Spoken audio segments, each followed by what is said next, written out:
What's going on, weirdos? It's your man Shane Kid Walker here with HollyWeird TV, bringing you all yet another video. Today, we're going to pay homage to the series Family Guy by looking at their background characters. Since 1999, for better or worse, Family Guy has been one of Fox's flagship shows, second only to a family composed of yellow people. You may have heard of them. We're going to take a look at those who don't get the limelight too often in the series. Despite their limited screen time, these interests have had a major impact throughout the show's controversial run. For this list, we are obviously not going to include the Griffin family, but we're also not going to include their friend. So no Joe, Cleveland, nor Quagmire here, as they are considered to be main characters. As always here at HollyWeird TV, we place timestamps in the description below so that you, the viewer, can control the video as you see fit. Without further ado, let's begin. Number 10, Seamus. The half-human, half-tree, his father was a tree, his words, not ours, is voiced by Family Guy creator Seth McFarlane. He is literally a post with a human head. He's an on and off friend of the guys, and at varying times warns them about pending danger. Besides the fact that he's Irish and pops up at random times and gives great advice, not much is known about the fisherman. On the flip side, however, he's one of those characters who is always welcome to a show to add to the storyline. Whenever things need to be grim and dark, he's always there to verbally paint a picture of the events that the guys could possibly face. Number 9, Principal Shepard. The somewhat perverted, somewhat ass-holy principal of Chris and Meg's school, James Woods High, has a rocky relationship with the Griffins. Since he's the principal of the kids' school, his run-ins are primarily with Chris and Meg and others at the school. As a result, the adults are constantly dragged into the plot. As a principal, he's often depicted as incompetent and as a bit of a bully. His most iconic appearance on the show is in the episode No Chris Left Behind. Chris is expelled from school for being the school's dumbest student on record, because of course he is. Just like most of his appearances in the show, Shepard's role is small, but sets up the entire plot. Another one of his most memorable moments is in the Family Guy Simpsons crossover, as he makes a cameo alongside Springfield Elementary principal Seymour Skinner. Number 8, Angela. Peter's tough and no-nonsense boss down at the Pawtucket Brewery. Voiced by the late great Carrie Fisher, she often shuns Peter but praises his co-worker Opie. An avid animal lover, Peter tries to win her over by planning a cockfight. In typical Family Guy fashion, it doesn't go over well, and Peter is left looking like an idiot. Angela was officially retired in the season 17 episode Pawtucket Pete to mirror Fisher's actual death just 2 years prior. In the beginning of the episode, Peter gives a mournful eulogy that includes the line, "I may have lost a boss, but haven't gained a princess." This was a reference to Fisher's work as Princess Leia in the Star Wars series. Number 7, Tom Tucker. Channel 5's lead anchor.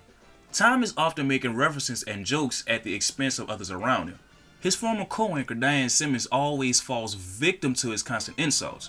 In the season 9 premiere, Then There Were Fewer, Diane finally has enough of Tom's abuse and plans to frame him for the murder she committed. Luckily for Tom, her plans backfire. Tom ironically has insecurities himself. For example, he was married twice and has a disformed son named Jake. Jake, whose face is upside down, is often referred to as a freak. As a result, Tom hates to hear someone being referred to as a freak.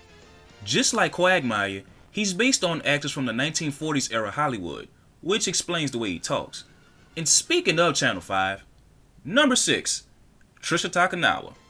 We now take you to Asian reporter Tricia Takanawa, who's live on the scene. Whenever Tom Tucker and Diane Simmons have to go to a remote location for a report, they always transition to their monotone Japanese correspondent. What makes her character one of the most remarkable supporting characters in the series is that she's always in position at some of the weirdest events that could come from the mind of Seth McFarlane. Even though her character design is more for necessity, just like everyone else on this list, she contributes to the main plot by sometimes foreshadowing what's going to happen next. In the episode To Love and Die in Dixie, as the prisoner escapes, she interviews him and he boldly exclaims, "I'm going to kill Chris Griffin," setting up the rest of the episode. Number 5, Ernie the Giant Chicken. Oh, the good old days of the chicken fight.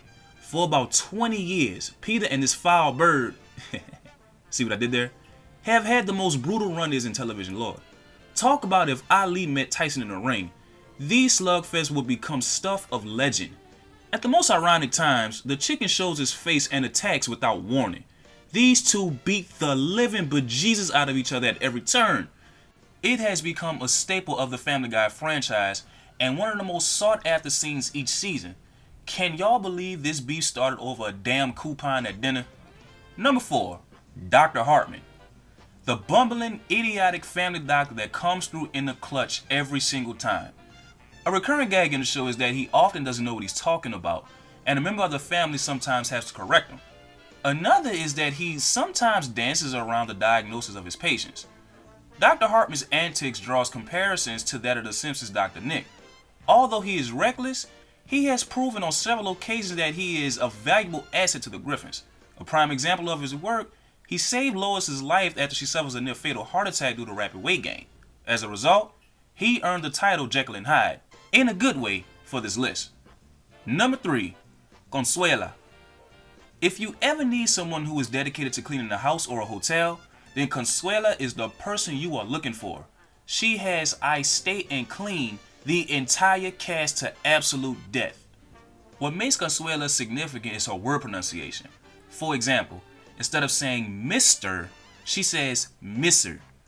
Oh, let's not forget her favorite cleaning solution, Lemon Pledge. There really should be some Lemon Pledge commercials with Consuela in it. Those would be interesting. Anyway, fun fact here. Consuela has always been seen wearing a maid's uniform except for once. In the episode, Stewie Goes for a Drive, she is seen in a turquoise jumpsuit for the first time. Let's just say, if Consuela doesn't clean or get her way, she can be a bit of a handful. Number 2, Herbert. Oh, my sweet Jesus. Was there any doubt that this guy was going to make this list? If so, you're just as weird as he is, I swear. Herbert is honestly the most dynamic character on this list. Weirdos. Herbert is definitely a pedophile. Now, we here at HollyWeird TV and Fantastic Productions do not condone pedophilia. We do believe it is a problem in this nation that needs to be solved. With that being said, Herbert's character is the most controversial. Yet, he's the funniest. His obvious attraction to Chris and Mina shouldn't be as funny as it is, but it is. What's crazy about Herbert is that he's a military vet. At first, Herbert seemed harmless, but at the conclusion of To Love and Die in Dixie, his motives became clear with the new Paperboy.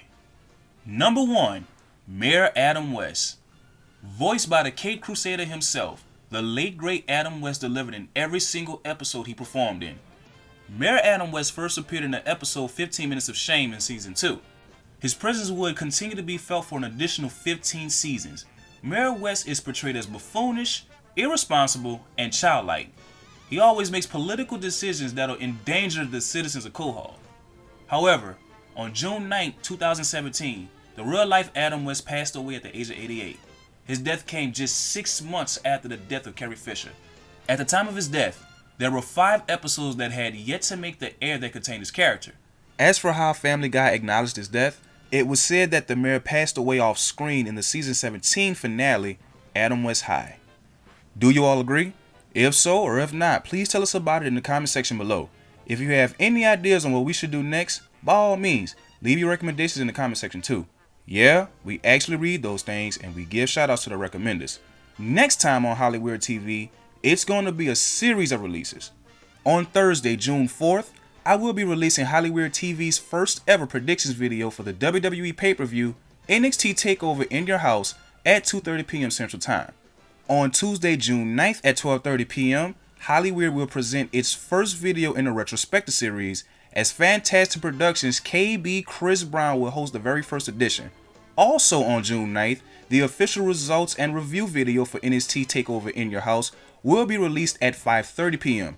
Don't forget to like, share, and subscribe, and ring that dang on bell to get all of our notifications. Until then, remember, Hollywood is a weird place. I'm your man Shane Kid Walker, and this is HollyWeird TV.